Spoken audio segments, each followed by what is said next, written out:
ये कहानी है अंगुलीमाल और गौतम बुद्ध की। प्राचीन काल की बात है। मगध देश की जनता में आतंक छाया हुआ था। अंधेरा होते ही लोग घरों से बाहर निकलने की हिम्मत नहीं जुटा पाते थे। कारण था अंगुलीमाल। अंगुलीमाल एक खूंखार डाकू था जो मगध देश के जंगलों में रहता था। जो भी राहगीर उस जंगल से गुजरता था वो उसे रास्ते में लूट लेता था और उसे मारकर उसकी एक उंगली काटकर माला के रूप में अपने गले में पहन लेता था। इसी कारण लोग उसे अंगुलीमाल कहते थे। एक दिन महात्मा बुद्ध उस गांव में आए।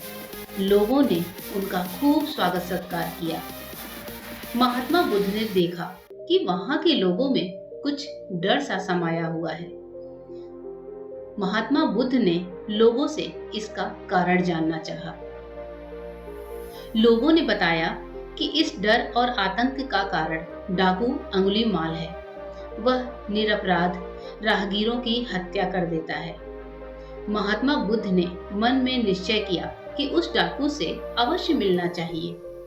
महात्मा बुद्ध जंगल में जाने को तैयार हो गए तो गांव वालों ने उन्हें बहुत रोका, क्योंकि वो जानते थे कि अंगुलीमाल के सामने से बच पाना मुश्किल ही नहीं, असंभव ही है।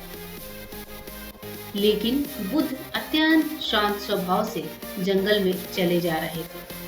तभी पीछे से एक कर्कश आवाज कानों में पड़ी, ठहर जा, कहाँ जा रहा है? बुद्ध ऐसे चलते रहे मानो कुछ सुना ही नहीं। पीछे से और जोर से आवाज आई, मैं कहता हूं ठहर जा। बुद्ध रुक गए और पीछे पलटकर देखा तो सामने एक खूंखार काला व्यक्ति खड़ा था। लंबा चौड़ा शरीर, बढ़े हुए बाल, एकदम काला रंग, लंबे लंबे नाखून, लाल लाल आंखें, हाथों में तलवार लिए हुए वह बुद्ध को घूर रहा था। उसके गले में उंगलियों की माला लटक रही थी। वह बहुत ही डरावना लग रहा था।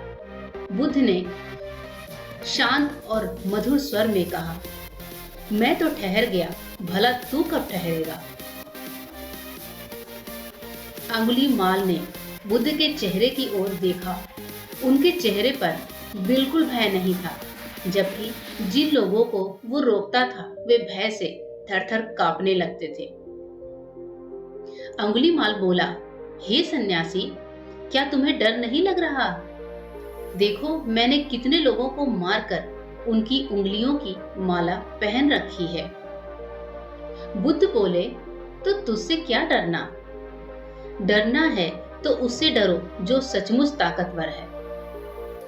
अंगुलीमाल जोर से हंसा, हा हा हा, बोला, हे साधु, तुम समझते हो कि मैं ताकतवर नहीं हूं? मैं तो एक बार में 10-10 लोगों के सिर काट सकता हूं। बुद्ध बोले, यदि तुम सच में ताकतवर हो तो जाओ उस पेड़ के 10 पत्ते तोड़ लाओ। अंगुलीमाल ने तुरंत पत्ते तोड़े और बोला, इसमें क्या है? कहूं तो मैं पूरा पेड़ उखाड़ लाऊं। महात्मा बुद्ध ने कहा, नहीं नहीं नहीं, पेड़ उखाड़ने की कोई जरूरत नहीं है। यदि तुम वास्तव में ताकतवर हो तो जाओ और इन पत्तियों को उस पेड़ में जाकर वापस जोड़ दो। अंगुलीमाल क्रोधित हो गया और बोला, भला कहीं टूटे हुए पत्ते भी जुड़ सकते हैं? महात्मा बुद्ध ने कहा, तुम जिस चीज को जोड़ नहीं सकते उसे तोड़ने का अधिकार तुम्हें किसने दिया? एक आदमी का सिर जोड़ नहीं सकते तो काटने में क्या बहादुरी है? अंगुलीमाल अवाक रह गया। वह महात्मा बुद्ध की बातों को सुनता रहा। एक अनजानी शक्ति ने उसके हृदय को बदल दिया। उसे लगा कि सचमुच उससे भी ताकतवर कोई है। उसे आत्मग्लानि होने लगी। वह महात्मा बुद्ध के चरणों में गिर पड़ा और बोला, हे महात्मन, मुझे क्षमा कर दीजिए। मैं भटक गया था। आप मुझे अपनी शरण में ले लीजिए। भगवान बुद्ध ने अंगुलीमाल को अपनी शरण में लिया और उसे अपना शिष्य बना लिया। यही अंगुलीमाल डाकू आगे चलकर महात्मा बुद्ध का एक बहुत ही अच्छा शिष्य बना। दोस्तों, इसी प्रकार हमारी लाइफ में भी ऐसी बहुत सी परिस्थितियां, समस्याएं एवं इंसान होते हैं जिन्हें देखकर लगता है इन्हें बदला नहीं जा सकता, इनका सामना नहीं किया जा सकता। हम डरते हैं उनसे, हम उनसे दूर भागते हैं। हमें लगता है इसका कोई समाधान नहीं है, लेकिन वास्तव में ऐसा नहीं है। यदि हम शांत दिमाग और निडरता के साथ किसी का भी सामना करें तो उसे बदला जा सकता है, उसे हटाया जा सकता है, उसे जीता जा सकता है।